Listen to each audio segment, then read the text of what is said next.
In the name of Allah, the most merciful, the most gracious, and may peace, mercy, and blessings of Allah be upon all of us. Assalamu alaikum, dear students. If you are new in this channel, so you may like and subscribe my channel and click the bell icon to get more notification of my videos. So students, welcome to this channel MCAT Chemistry Lectures. Actually, in this lecture, I will teach you the chapter number 2 from interclass chemistry, because I have started interclass chemistry, but some students have requested of chemistry MCQs for entry test. That's why I have given some MDCAT chemistry MCQs in previous days. So from now I will teach you chapter wise interclass chemistry with MCQs. मैं मतलब आपको इस lecture में पढ़ाऊंगी कि एक पहले कोई भी टॉपिक है, सपोज यहाँ पे चैप्टर नंबर 2 का position of hydrogen in the predictable topic है। अब इसके साथ रिलेटेड जो भी MCQs होंगे वो मैं आपको बताऊंगी, ठीक है। क्योंकि अगर मैं आपको चैप्टर वाइज नहीं पढ़ाऊंगी, आपको अगर मैं टॉपिक वाइज नहीं बताऊंगी तो फिर आपको ऐसे समझ में नहीं आएगा कि टॉपिक कौन सा था और उसके MCQs क्या हैं। तो बीच बीच से MCQs देने का कोई फिर मतलब नहीं, स्टूडेंट्स जो हैं फिर समझ नहीं पाएंगे। भले थोड़ा ही समझें आप, मतलब लेकिन समझें ज़रूर, ठीक है। अगर आप वाकई पढ़ना चाहते हैं तो आप एक पेन और पेज लेके बैठें और उसमें जो है हम position of hydrogen in the periodic table आज के लेक्चर में हम पढ़ेंगे कि एक्चुअली हाइड्रोजन की जो पोजीशन है वो पीरियोडिक टेबल तो मैंने आपको पहले ही लेक्चर्स में बता दी है कि आप खुद भी ले सकते हैं, परचेज़ भी कर सकते हैं, और आपके पास कज़न्स वगैरह की पड़ी भी होगी, या आप ऑनलाइन भी उस पीरियोडिक टेबल को फॉलो कर सकते हैं। आप उस पीरियोडिक टेबल में बहुत सारे एलिमेंट्स हैं और 100 टोटल 18 एलिमेंट्स हैं, जिनमें से 92 नेचुरल हैं और बाकी जो हैं वो आपकी आर्टिफिशियल एलिमेंट्स हैं, रेडियो एक्टिव एलिमेंट्स हैं। अब उसमें जो है पोजीशन हाइड्रोजन की पोजीशन कहाँ है उसमें। एक्चुअली जो हाइड्रोजन है वो आपके 3 ग्रुप पर्टिकुलर ग्रुप के साथ मैच करता है, क्योंकि एक तो पीरियोडिक टेबल में आपके टोटल पीरियड 7 पीरियड्स हैं और उनमें जो ग्रुप्स हैं आपके वो आपके ग्रुप्स हैं टोटल 18, क्योंकि 8A के हैं, 8B के हैं और 2 कॉलम उनमें क्या है, एक्स्ट्रा हैं, ठीक है। और 2 कॉलम एक्स्ट्रा यानी 8B ग्रुप की ही वो 2 कॉलम्स हैं, यानी कि टोटल जो आपके काउंट होंगे कॉलम और ग्रुप्स, क्योंकि vertical columns are called groups, ठीक है, और horizontal rows are called periods.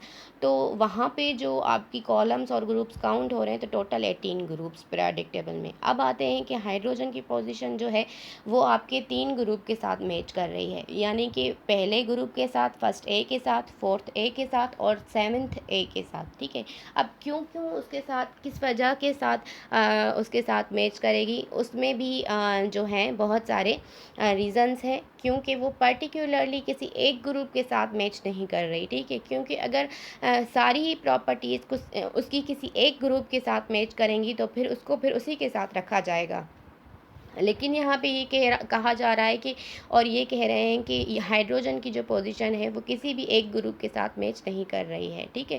थोड़ी थोड़ी तो सबके साथ मैच करती है, लेकिन इन तीनों के साथ सबसे ज़्यादा मैच करती है और किसी भी एक के साथ पर्टिकुलरली मैच नहीं करती। इसीलिए हाइड्रोजन को जो है वो पहले ही ग्रुप में इसलिए रखा गया है क्योंकि एक तो हाइड्रोजन का एटॉमिक नंबर जो है वो 1 है, और जो है पहले ग्रुप में फर्स्ट ग्रुप में भी जो है फर्स्ट ए ग्रुप में इसलिए उसको रखा गया है, और एक तो वो जो है लाइटेस्ट गैस है और उसका एटॉमिक नंबर 1 है, इसीलिए वहाँ पे रखा गया है। लेकिन अभी भी इसकी पोजीशन जो है वो अनसेटिस्फाई है। Position of an element in the periodic table depend upon on it's electronic configuration and properties. उसकी जो पीरियोडिक टेबल की पोजीशन होती है ना, कि पीरियोडिक टेबल में एलिमेंट की पोजीशन होती है ना कि इसको हम किस ग्रुप के साथ रखें, वो उसकी इलेक्ट्रॉनिक कॉन्फ़िगरेशन पे डिपेंड करती है। अब इलेक्ट्रॉनिक कॉन्फ़िगरेशन क्या है, इलेक्ट्रॉनिक कॉन्फ़िगरेशन हर एक एलिमेंट की अलग होती है। मैंने आपको पहले लेक्चर्स में भी बताया कि 1s2 2s2 2p6 3s2 इस तरीके से होती है, ठीक है।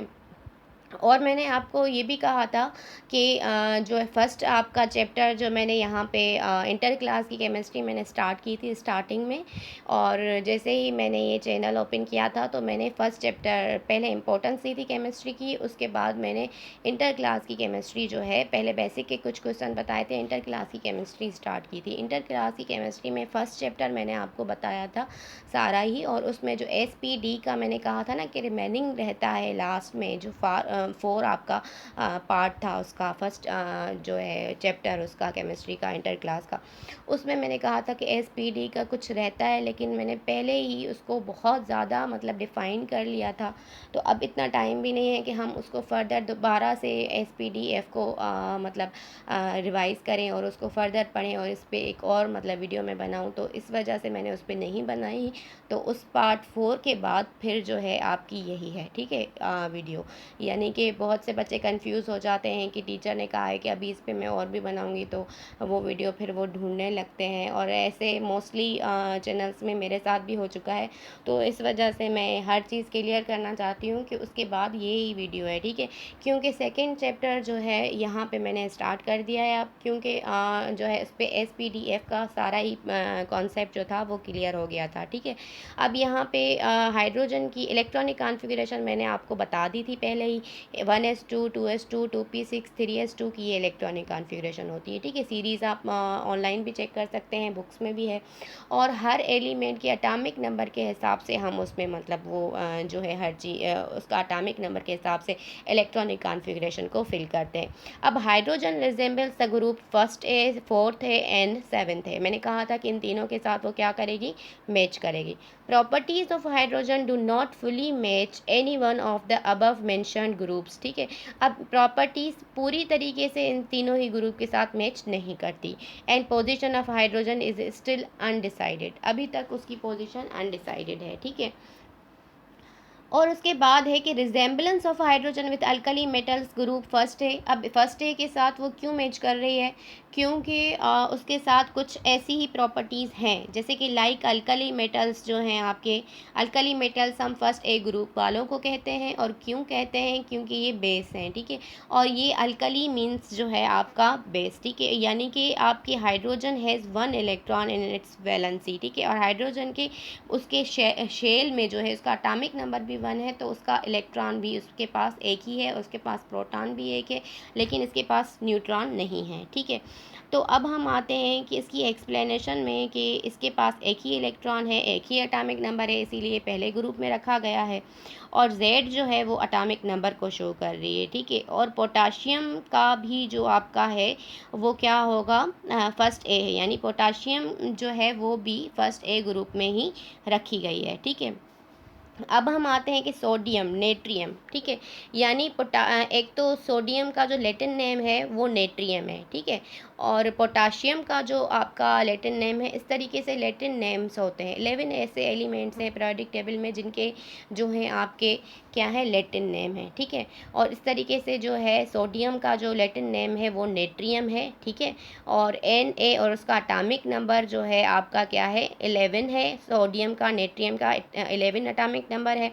और उसके फर्स्ट शेल में के में क्या पड़ेगा, एक तो ये फर्स्ट जो शेल है ना वो के, यानी के जो यहाँ पे मैंने रिप्रेजेंट किया है ना, फर्स्ट शेल को कहा जाता है, ठीक है, पोटाशियम को नहीं, ठीक है। क्योंकि मैं ऊपर समझी कि जो है पोटाशियम मैंने लिखा नहीं, लेकिन ये मैंने फर्स्ट शेल लिखा है, सही है, क्योंकि सोडियम के बाद पोटाशियम आता है। फिर पोटाशियम की आप जो है जो नेट्रियम इसका लैटिन नेम है, इस तरीके से आप उस 11 एलिमेंट्स के लैटिन नेम्स याद कर सकते हैं। के मैंने इसलिए लिखा है कि K1 यानी कि फर्स्ट शेल में जो है इसका जो है इलेक्ट्रॉन एक ही है, यानी कि फर्स्ट शेल को K कहा जाता है, सेकंड शेल को L कहा जाता है, और थर्ड शेल को M और फोर्थ को N, ठीक है। तो फर्स्ट शेल में जो है आपके 2 इलेक्ट्रॉन फिल होते हैं, सेकंड शेल में आपके 8 इलेक्ट्रॉन फिल हो सकते हैं, और थर्ड शेल में आपके 18 इलेक्ट्रॉन्स फिल होते हैं, फोर्थ में आपके 32 इलेक्ट्रॉन्स फिल होते हैं। लेकिन अगर इतने नहीं हो सकते एटॉमिक नंबर के हिसाब से तो फिर हम फिल नहीं करते हैं। ठीक है। उसके बाद है कि valence shell electronic configuration of hydrogen and alkali metal is same. Electronic configuration आप देख सकते हैं कि हाइड्रोजन की 1s1 है और उनकी भी नेट्रियम और सोडियम और इन सब की एस पे ही ख़त्म होती है। इन सब की दोनों की ही क्या है, सेम है। यानी भले फिर जो है उनका थर्ड शेल जो है थर्ड पे ख़त्म हो या फोर्थ पे ख़त्म हो उसका शेल, लेकिन आखिर में जो ख़त्म होगी उसकी इलेक्ट्रॉनिक कॉन्फ़िगरेशन वो एस पे ख़त्म होगी। थर्ड है कि both hydrogen and alkali metals are good reducing agents. दोनों ही ये जो है हाइड्रोजन और अल्कली मेटल्स वो रिड्यूसिंग एजेंट्स हैं। अब एक तो रिडक्शन होती है, ऑक्सीडेशन होती है। ऑक्सीडेशन में रिमूवल ऑफ इलेक्ट्रॉन्स होते हैं, लॉस ऑफ हाइड्रोजन्स, और यहाँ पे जो होती है ऑक्सीडेशन में होती है और एडिशन ऑफ ऑक्सीजन होती है। ठीक है। और रिडक्शन में उसका इन्वर्स होता है, सही है। और दूसरे होते हैं रिड्यूसिंग एजेंट, दूसरे होते हैं ऑक्सीडाइजिंग एजेंट्स। ठीक है। रिड्यूसिंग एजेंट्स जो होते हैं वो मैच करते हैं आपके साथ ऑक्सीडेशन के साथ, आपस में मैच करते हैं। ठीक है। और रिडक्शन के साथ ऑक्सीडाइजिंग एजेंट्स मैच करते हैं। ठीक है। तो अगर आपको ये कंफ्यूजिंग लग रहा है तो आप वीडियो को रिवाइज़ करके जो है आप फिर से मतलब सुन सकते हैं, मतलब कि इसको रिवर्स करके फिर से सुन सकते हैं वीडियो को, कि रिड्यूसिंग एजेंट्स जो होते हैं वो आपको जो है ऑक्सीडेशन के साथ मैच करते हैं। ठीक है। और वो जो होते हैं ऑक्सीडाइजिंग एजेंट्स जो होते हैं वो आपके रिडक्शन के साथ मैच करते हैं। यानी ऑक्सीडेशन का काम क्या होता है, loss of electrons, loss of hydrogens, ठीक है, और एडिशन ऑफ ऑक्सीजन। ठीक है। तो यही फिर इसका इन्वर्स जो काम होगा वो फिर रिडक्शन का काम होगा, सही है। तो अब हम आते हैं कि ये कह रहे हैं कि वो बहुत ही ज़्यादा रिड्यूसिंग एजेंट्स हैं। ठीक है। क्योंकि ये रिमूवल इलेक्ट्रॉन्स जल्दी ही कर लेते हैं। ठीक है। लॉस ऑफ हाइड्रोजन्स यानी कि इलेक्ट्रॉन्स को जल्दी मतलब जो है दे देते हैं किसी को। तो अल्कली मेटल्स का काम भी यही होता है कि वो क्या करते हैं कि अपने इलेक्ट्रॉन्स जल्दी ही लूज़ कर देते हैं। ठीक है। और आप इसको ये भी कह सकते हैं कि जो अल्कली है, अल्कली वर्ड की मीनिंग जो है, पीछे मैंने आपको सही नहीं बताई ना, एक्चुअली अल्कली जो है उसकी मीनिंग है बेस। ठीक है। और जो है ये किसी भी मतलब जैसे कि अल्कली मेटल्स हैं तो ये किसी नॉन मेटल के साथ मिलकर फिर क्या बनाते हैं, बेसिक साल्ट बनाते हैं। यानी कि बेस की मीनिंग होती है जैसे कोई चीज़ कड़वी है या जैसे सोडा वगैरह, इस तरीके से कोई भी, अगर जैसे आपका साबुन है, सोप है, तो ये सारे जो हैं आपके अल्कलीज़ हैं। ठीक है। तो इस वजह से ये फिर नॉन मेटल के साथ मिलकर क्या बनाते हैं, बेसिक साल्ट बनाते हैं। और जो आपकी बाकी के रिजेंबलेंस हैं वो है आपके 4 नंबर के, like alkali metals hydrogen can also form halides. अब ये देखो मैंने यही कहा ना कि वो नॉन मेटल के साथ मिलकर फिर यहाँ पे जो है एक फर्दर क्या बना, एसिड भी बनाते हैं। ठीक है। और क्या बनाते हैं, एसिड भी बनाते हैं। यानी कि हाइड्रोजन यहाँ पे मिल रही है। ठीक है। यहाँ पे अल्कली मेटल नहीं मिल रहा, हाइड्रोजन मिल रही है, तो वो वहाँ पे नॉन मेटल के साथ क्लोरीन और आयोडीन के साथ मिलकर यहाँ पे HI जो है वो हाइड्रोजन आयोडाइड है, HCl जो है आपका हाइड्रोक्लोरिक एसिड है, ये आपके एसिड्स हैं। ठीक है। तो वो एसिड बनाएगी क्योंकि वो खुद क्या है, नॉन मेटल है। और यहाँ पे भी ये जो है नॉन मेटल के साथ मिलकर क्या बना रही है, आपका एक एसिड बना रही है। और फर्स्ट ए 1A यानी फर्स्ट ए ग्रुप है। NaCl यानी कि सोडियम अगर आपका क्लोरीन के साथ मिलकर बॉन्ड बनाएगा, जैसे कि ये एक अल्कली मेटल है तो वो एक कॉमन साल्ट बनाएगा। ठीक है। और यहाँ पे हाइड्रोजन अगर आपकी मिल रही है तो Cl के साथ मिलती भी है, बॉन्ड बनाती भी है, तो वो एक एसिड बनाएगी। ठीक है। और KBr पोटाशियम अगर मिलेगी ब्रोमीन के साथ तो वो पोटाशियम ब्रोमाइड एक कॉमन साल्ट बनाएगी। Like alkali metals hydrogen can also form halide, यानी उसके साथ वो एक जैसे सोडियम क्लोराइड, जैसे अल्कली मेटल्स भी हेलाइड्स बना सकते हैं, वैसे ही आपका जो है हाइड्रोजन भी हेलाइड बना सकता है। हाइड्रोजन आयोडाइड है, जैसे हेलाइड्स है, जैसे कि हाइड्रोक्लोरिक एसिड है या हाइड्रोजन क्लोराइड है, तो ये एक हेलाइड भी है पर एक ये एसिड भी है। ठीक है। तो दूसरा है रिजेंबल के, like alkali metals hydrogen can also form compounds with non metals. जैसे कि मैंने आपको कहा कि सोडियम नॉन मेटल के साथ बॉन्ड बनाएगी, तो उसी तरीके से हाइड्रोजन भी नॉन मेटल के साथ बॉन्ड बना सकती है। ठीक है। और हाइड्रोजन सल्फाइड बना सकती है, यानी कि साल्ट्स वो बना सकती है, गैसेस बना, यहाँ पे ये गैस है, हाइड्रोजन सल्फाइड जो है वो गैसेस है, सोडियम सल्फाइड। ठीक है। ये गैसेस बना सकते हैं। ठीक है। जैसे अल्कली मेटल कर सकते हैं वैसे हाइड्रोजन भी कर सकती है, ये उनकी रिजेंबलेंस है।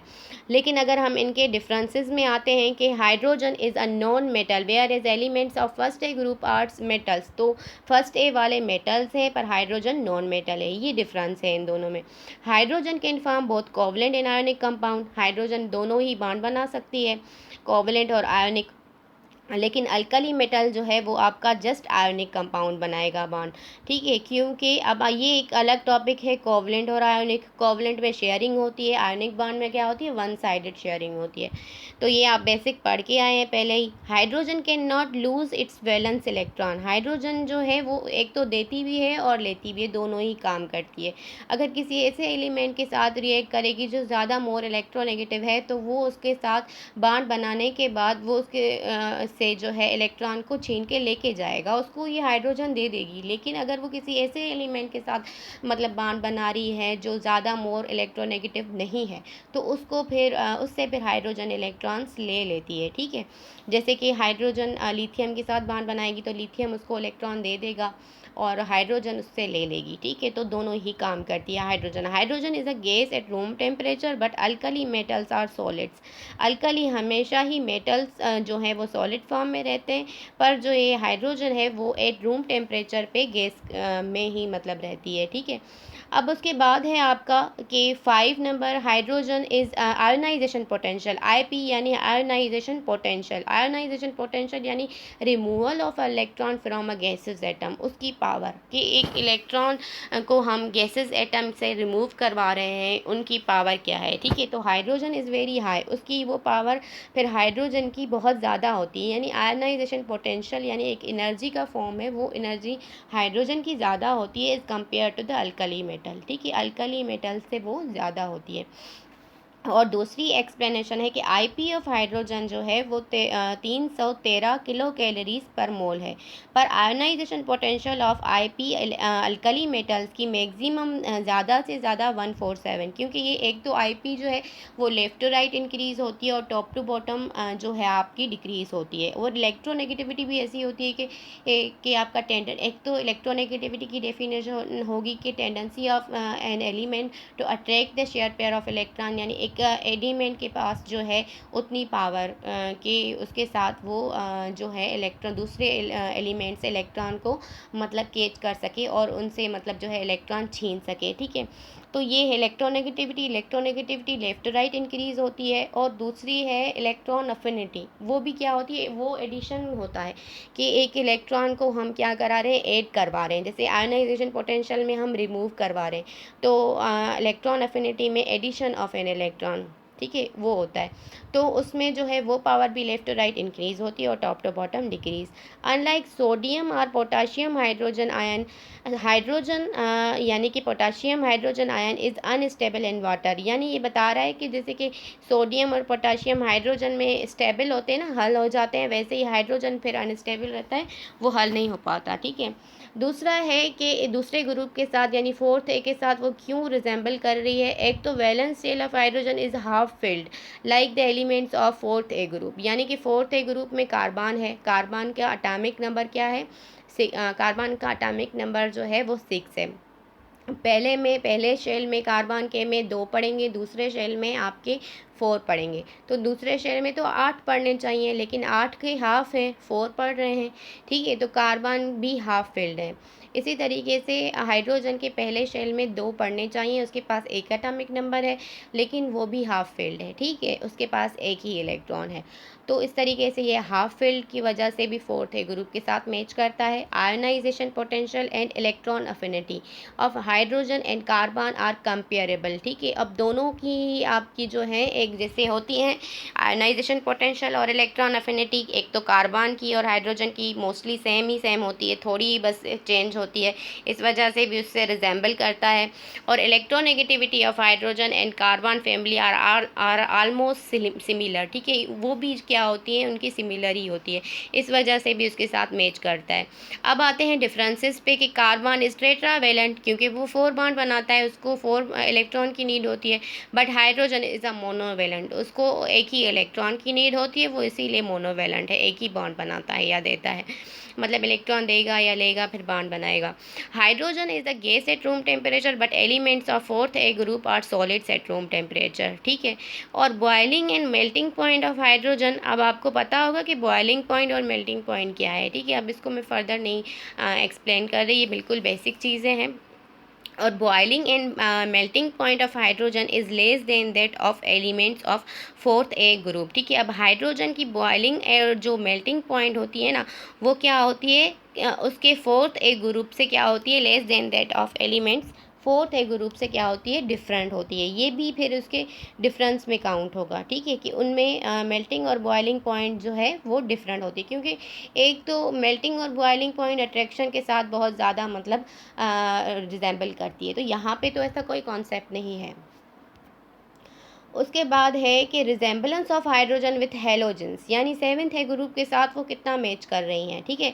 Both hydrogen and halogens require one electron to complete their valence shell, दोनों को ही एक एक इलेक्ट्रॉन की नीड होती है।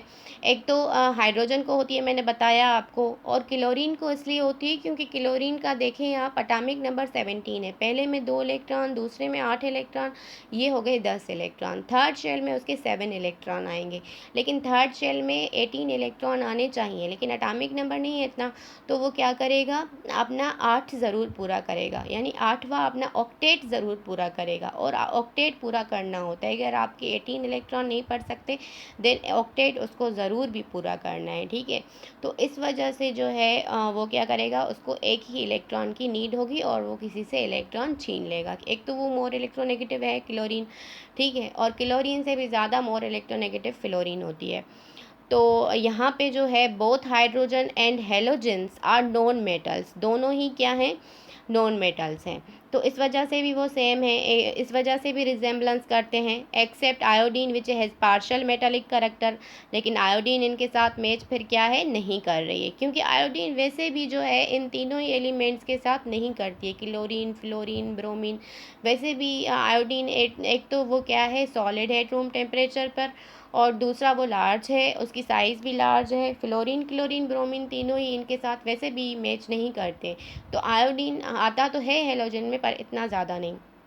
तो यानी कि यहाँ पे बात आयोडीन की हो भी नहीं रही है, इसीलिए यहाँ पे यहाँ एक्सेप्ट लिखा हुआ है। Both hydrogen and halogens act as negative ions, दोनों ही जो हैं वो नेगेटिव आयंस भी शो करते हैं व्हेन कंबाइन विथ मेटल, जब मेटल के साथ रिएक्ट करते हैं तो उनसे इलेक्ट्रॉन को क्या करते हैं, ले लेते हैं, क्योंकि मेटल तो इलेक्ट्रॉन देते हैं, इस वजह से दोनों में रिजेंबलेंस है। उसके बाद इनमें जो है देयर मालिक्यूल्स आर डायटोमिक, दोनों ही एक दो दोनों ही गैसेज हैं। हाइड्रोजन भी आपको डायटोमिक फॉर्म में मिलेगी, क्लोरीन भी आपको डायटोमिक फॉर्म में मिलेगी। लाइक हेलोजेंस और hydrogen can form both ionic and covalent bond, दोनों ही जो हैं वो आपके आयोनिक भी बना सकते हैं और कोवलेंट भी बना सकते हैं, ठीक है। यानी कि हाइड्रोजन भी आपका आयोनिक बॉन्ड बनाती है और हाइड्रोजन आपका कोवलेंट बॉन्ड भी बनाती है, लेकिन कार्बन आपका क्या बनाता है, एक तो वो क्या कर रहा है, कोवलेंट बॉन्ड बना रहा है, ठीक है। और यहाँ पे हेलोजेंस आप देख सकते हैं कि जो है सोडियम क्लोराइड वो एक हेलोजेंस यानी क्लोरीन एक मेटल के साथ मिलकर आयोनिक बॉन्ड बनाएगी, ठीक है। और दूसरा हाइड्रोजन भी जो है वो नॉन मेटल क्लोरीन के साथ मिलकर हाइड्रोक्लोरिक एसिड बनाएगी। सिंपली आप यहाँ पे ये समझें, क्योंकि HCl के आगे मैंने कोवलेंट नहीं लिखा, तो यहाँ पे आप कंफ्यूज नहीं होइएगा, क्योंकि HCl में वैसे भी क्या होता है, कोवलेंट बॉन्ड होता है, क्योंकि आयोनिक उसमें बॉन्ड होता है कि जहाँ पे मतलब आपकी जो है इलेक्ट्रोनेगेटिविटी डिफरेंस 1.7 से ज़्यादा हो, तो वहाँ पे वो आयोनिक बॉन्ड बना लेता है। लेकिन यहाँ पे कोवलेंट बॉन्ड में शेयरिंग होती है, कोवलेंट बॉन्ड में यानी कि हाइड्रोजन भी एक इलेक्ट्रॉन देगा, क्लोरीन भी अपना एक इलेक्ट्रॉन देगा और वो शेयर करेंगे, तो हाइड्रोक्लोरिक एसिड में यहाँ पे जो है कोवलेंट बॉन्ड बन रहा है। और CH4 मीथेन में भी आपका CH4 यानी मीथेन, उसमें भी कोवलेंट बॉन्ड बनेगा। अब देखें यहाँ पे हाइड्रोजन भी कोवलेंट बॉन्ड बना रही है कार्बन के साथ मिलकर, हाइड्रोजन यहाँ पे क्लोरीन के साथ मिलकर आपका जो है कोवलेंट बॉन्ड बना रही है, ठीक है। लेकिन यहाँ पे आप देखें कि हाइड्रोजन जो है वो एक आयोनिक बॉन्ड बना रही है सोडियम के साथ मिलकर। सोडियम के साथ मिलकर क्या कर रही है, मेटल के साथ मिलकर एक आयोनिक बॉन्ड बनाएगी, ठीक है। क्योंकि यहाँ पे एक ही साइड से मतलब जो है इलेक्ट्रॉन छीना जा रहा है, वो आपका हाइड्रोजन छीनेगी सोडियम से, तो आयोनिक बॉन्ड बना लेगी। लेकिन कोवलेंट में शेयरिंग होती है कार्बन के साथ, वो शेयर करेगी अपने इलेक्ट्रॉन्स, और कार्बन भी इसके साथ शेयर करेगा। और हेलोजेंस में क्लोरीन सोडियम क्लोराइड के साथ एक तो वो आयोनिक बॉन्ड बनाएगा क्लोरीन, ठीक है। यानी कि हेलाइड्स जो हैं इसके, यानी कि 7th ग्रुप वाले क्लोरीन जो हैं वो सोडियम मेटल के साथ मिलकर आयोनिक बॉन्ड बनाएंगे। वही हेलाइड हाइड्रोजन के साथ मिलकर, ठीक है, यानी कि अल्कली फर्स्ट ए ग्रुप वालों के साथ मिलकर, हाइड्रोजन है तो फर्स्ट ए ग्रुप की ना, तो उसके साथ मिलकर कोवलेंट बॉन्ड बनाएगा, ठीक है। यानी अब हेलाइड ये काम करेंगे कि जो है फर्स्ट ए ग्रुप के साथ मिलकर आपके आयोनिक और कोवलेंट बॉन्ड बना सकते हैं। दूसरा है both hydrogen and halogens form compound with metals and non metals. यानी कि एक तो हाइड्रोजन जो है आपकी हाइड्रोजन और हेलोजन जो है दोनों ही कंपाउंड बना सकते हैं, मेटल के साथ, विथ मेटल के साथ एंड नॉन मेटल के साथ, ठीक है। जैसे कि यहाँ पे हाइड्रोजन ने नॉन मेटल के साथ बॉन्ड बनाया हुआ है इस तरीके से, ठीक है। और इस तरीके से फिर आपका हेलोजन भी जैसे है वो भी एक मेटल के साथ मिलकर, या नॉन मेटल, एक हाइड्रोजन नॉन मेटल है उसके साथ मिलकर कंपाउंड बना सकता है। अब आते हैं हम उसके डिफरेंसेस पे। Hydrogen has 1 electron in valence shell while halogen has 7 electron in its valence shell. पर वैलेंस शेल में जो उसका आखिरी शेल है उसमें तो 7 इलेक्ट्रॉन होते हैं हेलोजन में, और क्लोरीन में यानी और हाइड्रोजन में एक ही होता है। इलेक्ट्रॉनिक कॉन्फ़िगरेशन ऑफ 1s1 पर ख़त्म होती है हाइड्रोजन की, पर जो है इलेक्ट्रॉनिक कॉन्फ़िगरेशन आपकी हेलोजेंस की जो है भले एस पे ख़त्म हो, लेकिन जो है उसका शेल जो है वो या तो 6 पे या 7 पे ऐसे ख़त्म होगा, लेकिन NS1 पे ख़त्म नहीं होगा, ठीक है। NS5 पे ख़त्म होता है, और यहाँ पे फर्स्ट ए ग्रुप वालों का NS1 पे ख़त्म होता है। ये याद करिए कि इसमें जो डिफरेंस है, ठीक है। तो अभी आपको इसमें कोई भी क्वेश्चन समझ में ना आया हो देन आप मुझसे कमेंट सेक्शन में पूछ सकते हैं। और एक बात आपको कहनी थी कि मैंने केमिस्ट्री इंटर क्लास की स्टार्ट की है, इसके साथ मैं आपको MCQs भी दूंगी। नेक्स्ट वीडियो में इस पर बनाऊंगी और इसके साथ ही कनेक्ट कर दूंगी, या फिर अलग प्रोवाइड कर दूंगी इसके साथ। जो मैंने कहे थे कि इसके जो MCQs अब इस टॉपिक में से जो MCQs मिल रहे हैं या बन रहे हैं, वो MCQs की मैं वीडियो बनाऊंगी, या तो मैं वो अलग दूंगी या फिर इसी के साथ कनेक्ट कर दूंगी, ठीक है। लेकिन वो होगी इसी की ही, ठीक है। तो वो पार्ट 2 में फिर आएगी, क्योंकि उसमें जो MCQs होंगे वो इसके इस टॉपिक के साथ रिलेटेड होंगे, ठीक है। क्योंकि इसी ही टॉपिक से मैं वो MCQs बनाऊंगी ताकि जो MCAT स्टूडेंट्स हैं उनको भी फ़ायदा हो, और जो इंटर क्लास की तैयारी कर रहे हैं केमिस्ट्री की उनको भी फ़ायदा, यानी दोनों को ही हो। और ये जो हैं आपके बहुत सी बेसिक्स भी हैं, आप बेसिक अपनी कवर करें, ठीक है। और ये जो इस बार MCAT की टेस्ट होगी इसके लिए ये चैनल नहीं है। जो अब फर्दर उसके बाद जो मतलब जैसे अभी जो लड़कियां फर्स्ट ईयर में हैं तैयारी कर रही हैं उनके लिए है कि वो इस चैनल को फॉलो कर सकते हैं, और उनके लिए भी है जो अभी जिनकी टेस्ट होने वाली है सितंबर या अक्टूबर में, तो उनके लिए भी वो भी फॉलो कर सकते हैं, सबके लिए है। और जो इंटर क्लास में है उनके लिए भी है, लेकिन मोस्टली मैंने जो बनाया है ये चैनल वो मैंने नेक्स्ट टेस्ट होगी MCAT की उसके लिए बनाया है, क्योंकि तब तक हर चीज़ इस चैनल पे आ चुकी होगी, हर वीडियो और हर टाइप का MCQ मैं प्रोवाइड कर दूँगी, ठीक है। तो इसमें जो अगर आपको कुछ समझ में ना आया हो then you can ask me in the comment section, आप कमेंट सेक्शन में पूछ सकते हैं, और ईमेल वगैरह मैं अपनी हर चीज़ वहाँ पे प्रोवाइड कर दूँगी। Thank you for watching.